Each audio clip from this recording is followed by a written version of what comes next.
Selamat pagi semuanya, apa kabar? Sehat, sukses, bahagia selalu. Jangan lupa subscribe, like, bagikan channel ini dan berikan komentar Anda agar kami semakin semangat dalam memberikan Anda berbagai update mengenai dunia pasar modal. Bagi Anda yang selama ini telah mendukung kami ucapkan terima kasih. Kami doakan Anda selalu diberikan kesehatan, rezeki, dan kebahagiaan yang melimpah. Jangan lupa aktifkan loncengnya agar Anda tidak tertinggal setiap kami mengeluarkan video terbaru. Langsung saja kita mulai dengan market outlook untuk perdagangan hari ini Jumat 16 Juli 2021. Mari kita awali dengan beberapa berita dari market Indonesia. Yang pertama ada berita mengenai BBYB, di mana Rockcore Financial menambah kepemilikan saham di BBYB. Dan Rockcore Financial masih terafiliasi dengan Aku Laku. Kemudian ada berita mengenai manuver MPPA genjot kinerja di kanal online. Kemudian ada berita mengenai efektivitas vaksinasi, dan pemerintah menyiapkan 600.000 paket obat gratis untuk pasien COVID-19 yang tengah menjalani isolasi mandiri di daerah berisiko sebagai bentuk kehadiran negara selama kebijakan PPKM darurat. Kemudian ada lagi berita BBYB mengincar dana 4 triliun dari penerbitan saham baru. Kemudian ada berita mengenai ambisi besar Telkom di pangkalan data. Lalu ada demam IPO Big Tech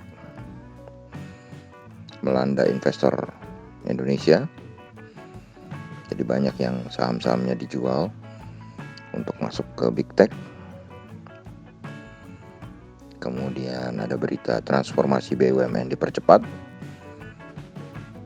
Erick Thohir mempersiapkan IPO 10-15 anak BUMN. Kemudian ada juga berita mengenai Unicorn dan Dekakon. Maksudnya Traveloka, Gojek, JNT, Bukalapak, bila mereka listing, diprediksi akan mendominasi indeks LQ45 dan juga MSCI. Kemudian ada berita transaksi Halodoc naik 200% sebulan. Kemudian ada berita mengenai Linknet, di mana trafik internet platform kesehatan naik signifikan.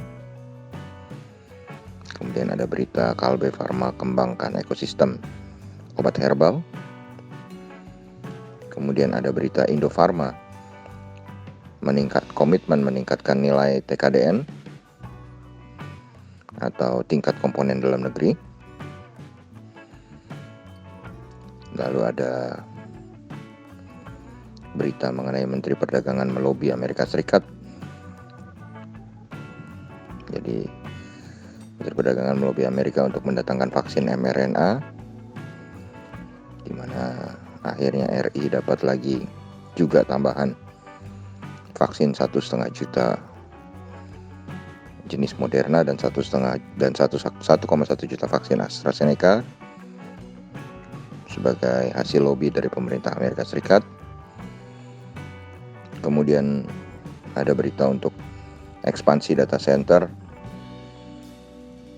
Estisalat dan Telkom akan menggelontorkan dana 1,45 triliun. Kemudian ada berita Mitratel dan Pertamina Geothermal Energi tahun ini dipastikan akan melantai di bursa. Mitratel adalah anak perusahaan Telkom. Kemudian ada berita mengenai Sumarekon yang menaikkan target marketing sales menjadi 4 triliun. Kemudian ada berita Bank Syariah Indonesia dorong generasi muda berhaji. Kemudian ada berita mengenai Akra yang yakin labanya secara neto tahun ini bisa tumbuh 2 digit. Kemudian ada berita mengenai Antam, mengenai pajak bahan baku emas dihapus.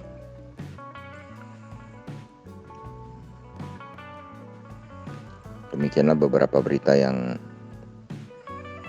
muncul pagi ini. Dan kalau kita lihat dari market regional Amerika dan Eropa, kita melihat penutupan market Amerika dan Eropa cenderung tertekan, di mana hanya Dow Jones yang berada di dalam zona hijau menguat 0,15% ke 34.987, sedangkan Nasdaq melemah 0,7% ke 14.543, S&P 500 melemah 0,33% ke 4.360, FTSE 100 Index London melemah 1,12% ke 7.012, DAX Frankfurt melemah 1,01% ke 15.630, dan CAC Prancis melemah 0,99% ke 6.494. Jadi kalau kita lihat market Eropa dan Amerika memang terkoreksi ya, cukup lumayan. Dan ini disebabkan karena menguatnya dolar indeks sebesar 0,214 poin atau 0,23% ke 92,624. Kemudian kalau kita lihat dari sisi tapering, obligasi 10 tahunan Amerika justru tampak melemah 4,35%, cukup signifikan ke 1,297. Kurs rupiah sendiri saat ini berada dalam posisi yang cukup lumayan di 14.482,5. Dan kalau kita lihat TLKM NYSE tampak mengalami penguatan 1,91% atau 0,4 poin ke 21,35, atau kalau dirupiahkan adalah 3.096. Kemudian EIDO atau ETF Indonesia yang diperdagangkan di New York Stock Exchange atau di market Amerika mengalami kenaikan 0,75% atau 0,12 poin ke 20,12. Sementara oil atau WTI oil mengalami penurunan yang cukup signifikan 2,16% atau 1,58 poin ke 71,32. Dan nampaknya minyak menjadi satu-satunya komoditi yang mengalami koreksi karena yang lain berada di dalam zona hijau. Emas mengalami kenaikan 0,08% atau 1,6 poin ke 1830,5.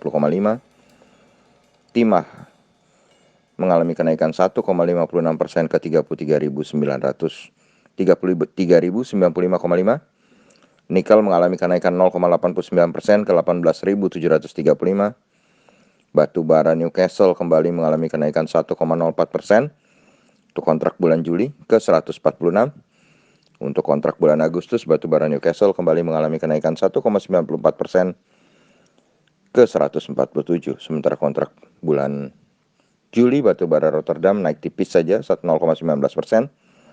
ke 132. Sementara untuk kontrak bulan Agustus justru sedikit melemah 0,38% ke 130,35. CPO kembali menguat dengan tajam, memimpin penguatan komoditi hari ini dengan 3,48% ke 4.157. Lalu bagaimana dengan IHSG hari ini? Sebelum kita melihat IHSG, mari kita melihat dulu opening dari market regional Asia kita pagi ini. Kalau kita lihat dari opening market regional kita, indeks Nikkei 225 Tokyo Jepang melemah 0,76%, ke 28.071, S&P ASX 200 Sydney melemah tipis 0,1% ke 7.328,4, dan Kospi Korea melemah 0,41% ke 3.272,81. Jadi kalau kita lihat, memang yang pertama, hari ini adalah hari Jumat, yang sering kali dipanggil Jumat Keramat karena banyaknya yang berjemaah ya, melakukan penjualan. Kemudian kalau kita lihat market Asia, Eropa, Amerika berada dalam zona merah. Tapi kalau kita lihat yang kemarin, IHSG nampak penguatannya cukup menyenangkan dan cukup signifikan walaupun volumenya kecil ya. Kenapa cukup menyenangkan dan cukup signifikan? Karena mulai dari blue chip sampai second liner terangkat secara merata. Dan hal ini wajar karena ada sentimen positif untuk BUMN. Jadi ya, dengan adanya pengesahan dari DPR tentang adanya penempatan modal negara ke beberapa BUMN, maka beberapa perusahaan BUMN kembali bergairah. Jadi kalau kita lihat IHSG mungkin masih akan bergerak menguat untuk menguji resisten di 6.125 dengan supportnya di 5.950 dengan membentuk sebuah pola hammer. Pada dasarnya memang pergerakannya masih terkonsolidasi dengan nampaknya sebuah pola, yaitu ascending triangle untuk IHSG. Jadi kami tetap memprediksi bahwa IHSG masih di dalam fase konsolidasi dengan cenderung menguat dalam range 5950 sampai 6125. Jadi walaupun hari ini Jumat Keramat, kami tidak memberikan posisi, yaitu kami memberikan posisi 50-50 atau 50% merah, 50% hijau. Memang kelihatannya seperti tidak mempunyai pilihan ya. Tapi sebenarnya memang ini disebabkan karena kemarin penguatannya untuk beberapa saham, terutama saham-saham penggerak indeks cukup bagus dan disertai volume yang cukup bagus juga. Jadi tentu kami berpikir positif bahwa akan lebih baik lagi atau akan ada peningkatan lagi, walaupun kita melihat situasi Asia yang tidak mendukung dan kita melihat hari ini hari Jumat Keramat. Demikianlah apa yang bisa kami sampaikan kali ini. Semoga bermanfaat bagi kita semua. Tetap sehat, tetap semangat, maju terus dalam mencapai profit maksimal di pasar modal Indonesia. Dan jangan lupa untuk selalu berusaha berbahagia. Sampai jumpa.